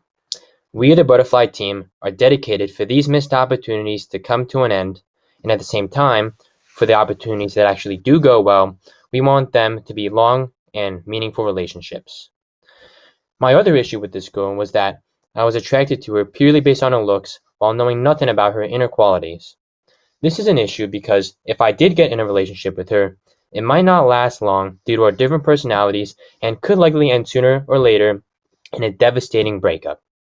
We don't want this to happen either. Therefore, we created an app which will help you overcome the reasons that stopped you from getting the partner of your dreams, while also assisting you with choosing the right partner to begin with and ultimately help your health and well-being.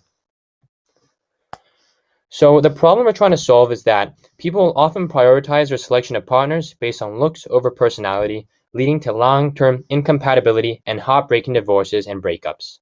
According to a study by Wilkinson and Feinbeiner, nearly 50% of all marriages in the US lead to divorce, and 60% of all divorces are between the ages of 25 to 39-year-olds, revealing that young people who choose their partners most likely based on appearance realized that they were incompatible after their appearances faded through aging, but their personalities remained.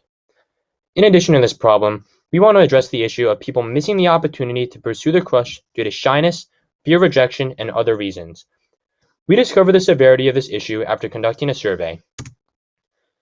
We anonymously surveyed 19 high schoolers to investigate the reason for why they didn't pursue a relationship, and the biggest reason was not enough time, followed by fear of rejection and people finding out. We catered our solutions to directly tap into these issues. Our solution is an anonymous dating app where matchmaking is not only more quick and stress-free due to its anonymous nature, but it also matches people based on their personality. And yes, we're not blind to the fact that appearance does matter whether we like it or not, as choosing partners based on looks is part of human nature. But what we aim to do is to make people select by personality first, and then within that pool of compatible partners, choose who they find most attractive. So to put it short, personality first, and then appearance second. This will be done through our app, Butterfly. First, you sign up with your Apple ID to prevent identity fraud and catfishing, and then you provide your date of birth, personality traits, and community. Once you sign up, our app's algorithm will match you to other users on the app based on your mutual values, hobbies, things you're looking for in a partner, and other meaningful characteristics you entered in your profile. Also, this entire process is entirely anonymous, as every user's name and photo are hidden. The community section is just what organizations you're part of, such as your school, workplace, club, church, etc., so that your matches are more relevant. While searching for partners, you can add profiles you like onto an interest list, and from that list, you can initiate a chat. After texting for a while on the chat, if both parties are interested to go further and mutually agree to exchange name and photos, this will be allowed. However, appearance does matter, so if they do not find each other attractive, they have the option to respectfully bail out of the chat box and search for other partners immediately. This way we can ensure that users can find partners who are attracted to each other on both the inside and out. This is reinforced by eHarmony's study that revealed that 64% of Americans who were happy in their relationships had similar interests, activities, and mindsets. Our goal is to put more people in these types of happy relationships. Now I will go into market gaps. Apps such as Tinder and Bumble are already dominating the dating app industry, but first we must compete with anonymous dating apps such as these. After assessing their features, our effective combination of a personality-based, anonymous, community-based, all-gender dating app is completely unique to us, and no other software has these important features in one single app, but we do, and we will build off of this market gap. To find a market, we anonymously surveyed 21 students between ages 15 to 18 whether they would be interested in an app where they can find a partner within their community. We understand that this is a small sample and isn't representative of our target market of 18 to 26-year-olds, but nevertheless, it still gives us useful insight of how much interest we could gather from this app. From our responses, a third of students said yes, 2/3 wanted to learn more, but most importantly, not even a single person responded no. The lack of just even a single no strongly suggests that our idea would at the very least gather some interest. We originally planned to have a target market high schoolers, but due to safety reasons, our target market will be college students between the ages of 18 to 26 living in college towns in the US such as Cambridge, Massachusetts, and Westwood, LA. We plan to advertise Butterfly through Instagram and Snapchat, and these apps are not only used by this age group most frequently, but also allow advertising based on age group, demographic, and location, so we can pinpoint our target market cost effectively and efficiently. And from personal experience running my hand sanitizer company, through online advertising on Instagram, I reached over 100,000 viewers, 2,000 online sales, and hired 24 volunteers from Brazil on a $250 budget. This type of advertising works. We've done it before, and we could do it again on Instagram. Our revenue model is designed to yield high profits while maintaining financial sustainability. We'll be offering Platinum and VIP plans that offer the key features of our app mentioned earlier, and this, in addition to advertising, will be our main sources of revenue. We want to keep our prices low and affordable for college students, so we're planning to charge $4, which is much cheaper than Tinder's $10 to $20 and Bumble's $11 to $25 subscription plans. In the context of U.S. college students numbering 19.6 million people, if we have just 50,000 customers on our VIP plan and 100,000 on a Platinum plan, we can earn $8.28 million in annual profit, if we're thinking big here. So hence, our revenue model is sustainable and yields high profits. This is our team. I'm David Bass, here's Kai Watanabe and Max LeBrun. And we'd like to thank you very much for listening to our pitch. And we'd like to say finally, judges, don't let this opportunity fly you by. Thank you.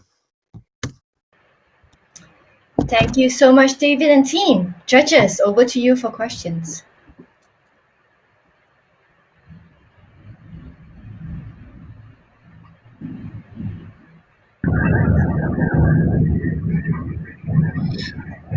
Thanks, David. It's Ken first. Why don't I ask like a couple of quick questions? I like it how you sell your business. I mean, that's pretty good. But the first question I have is your value proposition is really the personality test, right? I mean, is that fair to say? Because if I go to Tinder, I go to Bumble, there's if you don't do the personality test, then there's no differentiation point, right? Is that fair? Oh yes, your personality and on. Okay. So the personality test, how are you guys going about it? I mean, are you hiring a psychologist to to kind of give you a view on compatibility, etc.? Because that one is otherwise pretty, subjective. So how are you guys thinking about that? Oh yeah, so our original idea was just to have kind of like people like listed out themselves, like personality, values, goals, who they're interested in, all these like kind of like inner factors. We wanted them to like list it out themselves manually, but after that is a potential thing we could do with I mean, there's online surveys out there, it's like psychological surveys. We could incorporate that, and that'd be very interesting if we did. But yeah, as of now. Okay. Do you already have a prototype running already, or is still kind of drawing up the mock-ups? Yeah, we had a wireframe. As you may have seen in some of the slides, we had a wireframe ready, but it's we haven't compiled it into an actual. Okay, understood. Okay. Okay, and then is this going to be just Japan, or are you looking at doing this kind of anywhere in the world, like Tinder, for example? I think we're going to plan to start off in the U.S. Because I think we all know the market in the U.S. the best. We're going to start with like college towns. Let's say like in L.A. you have UCLA, or like Poughkeepsie, New York. We got Vassar, and places like there. We're going to start off in college towns, college areas in the U.S. I think, and then branch. Okay, so the survey that you've done is U.S. or Japan? That was actually at our school, the American school in Japan. And yeah, as I've said before, it's not like a perfect representation, but it was just to get an idea of whether or not we could kid. Okay, understand. Okay, thanks, David. Yeah, and I would say judges, feel free to give feedback to them as well as to how they should. Hi, David. Rena here. Thank you for the presentation. I just have a question. When it comes to dating apps like this, right, the first question is whether the other person is the real person, right? So a lot of scammers are around. So are you planning to sort of incorporate any algorithm to actually check, if this person, is authentic, or he is or she is really who she is? Because I've heard an app in India that basically say that they are unique because while a match is important between these two persons in India, a marriage is about one family and the other family. So what they say is basically this app allows you to check the family's background as well. So of course, when you check your friends' friends and your family, that sort of give you a little bit more insights, right, of this person. So maybe something you could think along that line that makes you, a little bit unique. Yeah, that's a great idea. Thank you. We already had some sort of like I think I mentioned this earlier, but like an Apple ID system. So like, because like you can only have one Apple ID, so that was kind of like our initial plan. But yeah, I think it would be great if we could take additional measures for that. And yeah, that would be a great way to stand. Thank you. And maybe one last question from Cynthia or feedback. Thanks. I think mainly on feedback. I think this is brilliant, and thank you so much for sharing. I think it's universally needed across many different parts of the world. So I think I also saw like an article, maybe mainly from Japan, on how the government is actually funding on AI algorithms to help people match their life partner. So I think do focus a bit more on various markets in the world where governments are looking at how to increase the birth rate, how to increase various dating scene in the ecosystem. So if language is something that is not a barrier, then definitely go by some of those countries as well. Yeah, that's a brilliant idea. Thank you. Yeah, especially now that I think about it, Japan's birth rates pretty much like close. It was really bad in Japan right now. So yeah, that's a great idea. Okay, thank you so much, Team Butterfly, and thank you to the judges for your feedback and questions. So I'm going to invite the last team up on stage, and this will be Team Psyche from Singapore and Malaysia. So this is actually a cross-border team.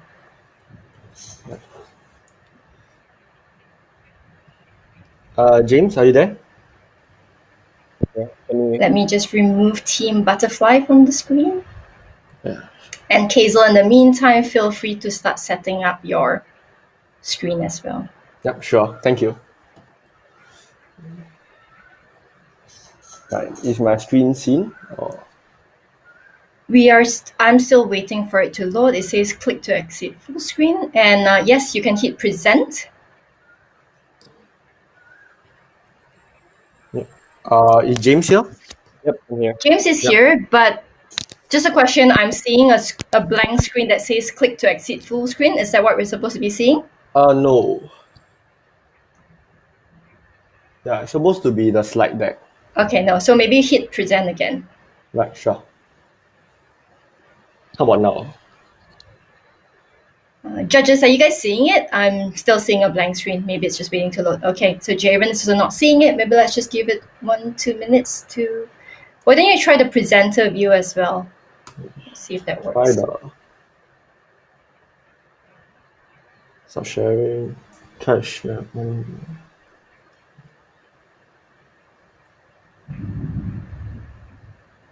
All right. Does this work? You still have to hit full.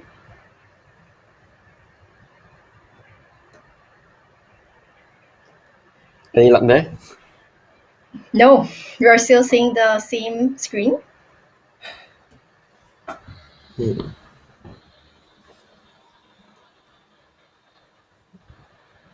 Maybe you want to try, if you just press the arrow down, present, and just click on presenter view. Let's see if that works. Otherwise, I can also help you share. Presenter view? Yeah. I think I can try this. Try from... Yeah, okay. So I'm sharing my entire screen. So is it better?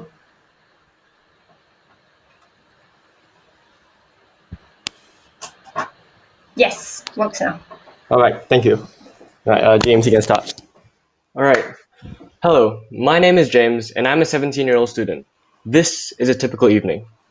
I'm sitting at my desk with my peppermint diffuser, trying to relax.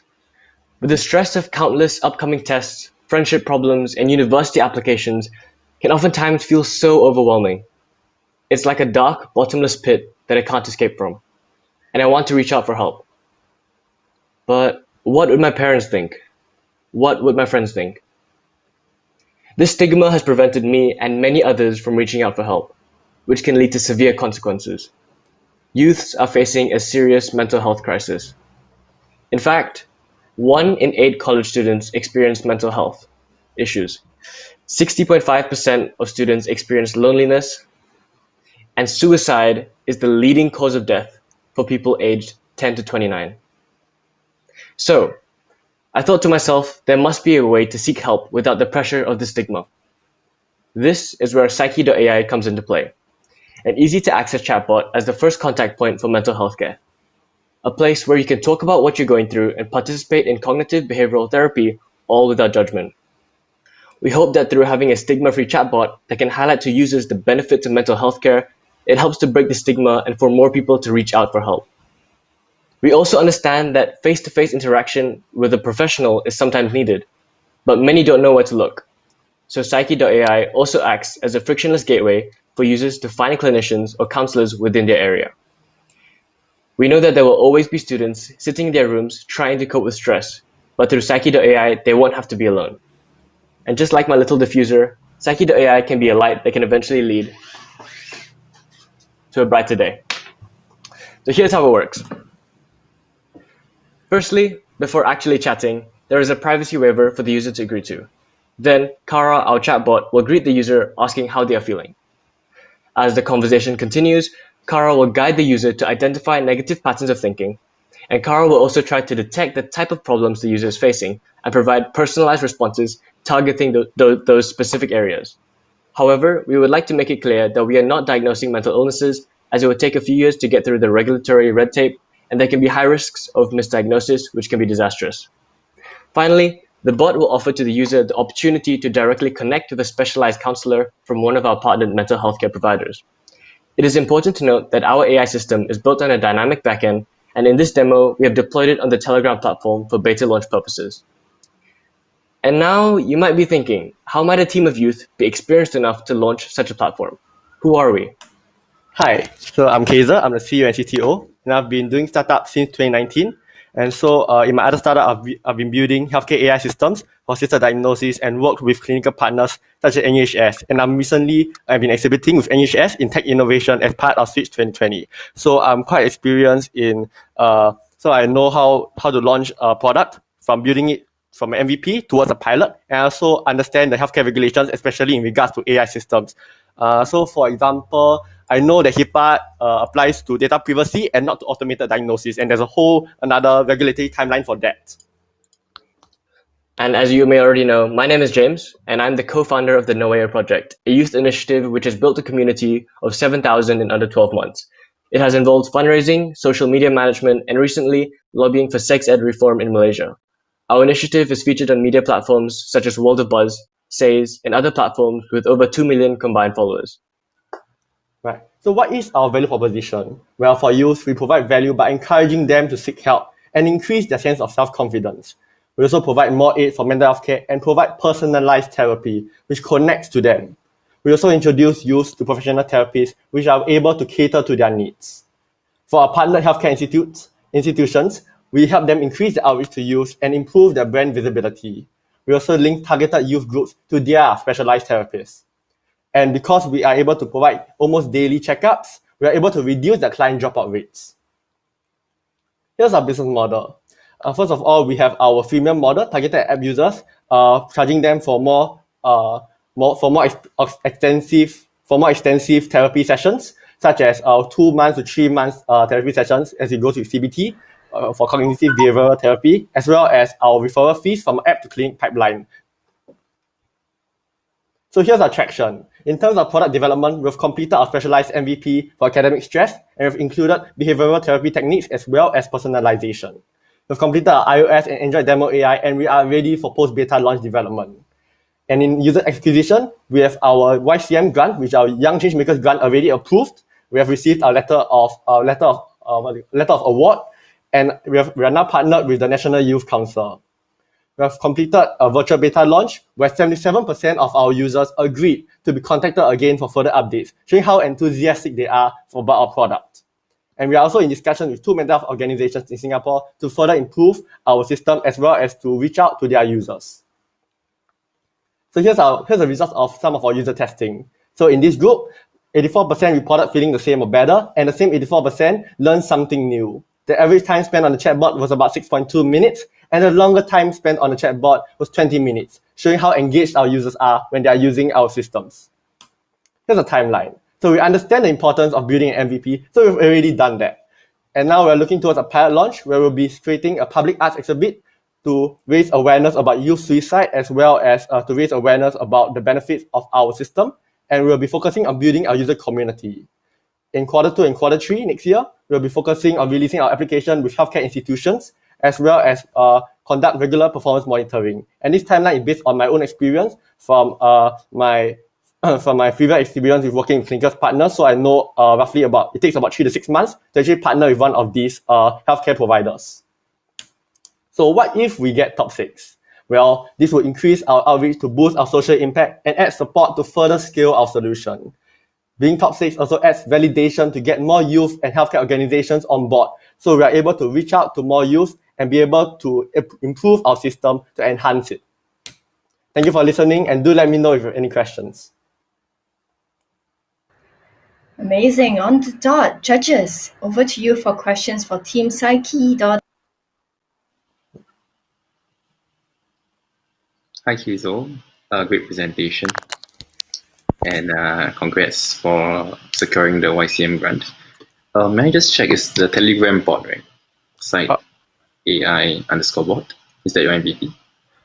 So we've created our system on a back-end system. So we are combining proprietary technology with open source software, and then we deployed the system onto the Telegram platform as a front end. So there are two different platforms, but it's just that, for example, like in a stage play, there's the front stage and the back stage. So the technology is at the back stage, and we just put it out in the front stage, which is Telegram.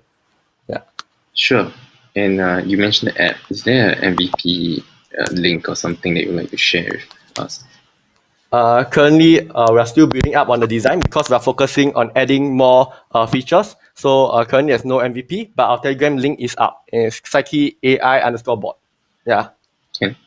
Great. So just a little bit, stretching this a bit further, the real impact would that really help these young people will come from them being connected with the healthcare professionals, right? Those with the mental health certifications of professionals and the mental health institutions. Okay, I think in terms of our value proposition for youth, it's a two-tier system. So first of all, we have the first tier, which is catered towards youth who are feeling troubled, but they don't need immediate help, or they don't need that advanced help yet. So this is where our assisted therapy. So we focus on providing a therapy in the sense that the AI acts as a trained friend rather than a doctor. So we provide them with tips, advice, going through with them behavioral therapy exercises, which have been proven to work based on research papers, and then letting them having daily checkups to say, hey, how are you? Are you all right? Then if they are feeling more down than before, the AI can detect it and recommend the user to a certain therapy depending on the severity of the case. And in terms of our second tier, which would be the connecting to the professional therapist, that's for youths who need more advanced help. And so that's where we provide more value, because we are able to link them up to the therapist who is able to cater to their needs the most. So for example, like if someone is suffering from sexual abuse, they wouldn't seek help from a counselor who specializes in depression, even though those may be linked, but it's not very appropriate, we feel. So we feel that, Yeah, there's definitely a very painful problem to solve, especially because of this COVID-19 situation. The number of queries going to mental health institutions just increased or doubled, and then we don't have enough professionals to help evaluate these situations. And if it's not being tackled, the conditions of these young people then deteriorate, right? So I think it's great. Is there any way or something that the parents or the loved one in the family would then be able to be notified or want to learn if, let's say, if something happens? In that sense, because I think it's a privacy issue, and it's because we are concerned about a very sensitive topic here. I mean, we can implement a feature, but for now we are focusing on more in providing this app as a safe and private environment. Because in many of these cases, especially in Asian countries, normally it's the family members who also cause part of the problem. So we want to avoid that situation where their data is exposed and they get more hurt because of this. Okay, great. Thank you. Thank you. Thank you. I think we have time for maybe one more question from the judges.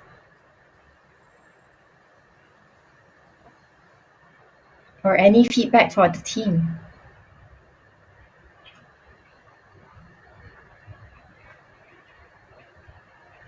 Okay. Just one questions on the business model, if I may. So this is a freemium model for the users. So how would you look at making money down the road? So for now, let's run back to the timeline. So first of all, in the pilot launch system, we'll be looking at implementing the freemium model where so we provide critical cases or more urgent cases with the help they need. So we provide a 1 month therapy schedule for free. Then following up with that, if they want more extensive help, so in like let's say 2 months to 3 months therapy schedule, then we provide that as a premium feature. So we're looking into that, as well as looking into advertising models with some pharmaceutical companies. Yeah. Okay, understand. Have you thought about like kind of a referral fee basis because you're basically connecting them down the road, right, with a therapist, right? Sorry, you got a bit broken up there. So you said linking up the therapists. Yeah. So later on, because you're not going to be giving advice, right? You mentioned the AI engine is that you're creating is just more of trying to understand the issues at hand, right, and do automated checkup on them, right, to see how they're feeling. Ultimately, is that you will refer them to a specialist, right, or therapist. Right? Yeah. Would you consider also doing like kind of if you refer them to a therapist, there's a referral model that you refer for a fee. Yeah, we do have that in the business model. Yeah, the right side. Yeah, the referral fees. Yeah. Okay, understand.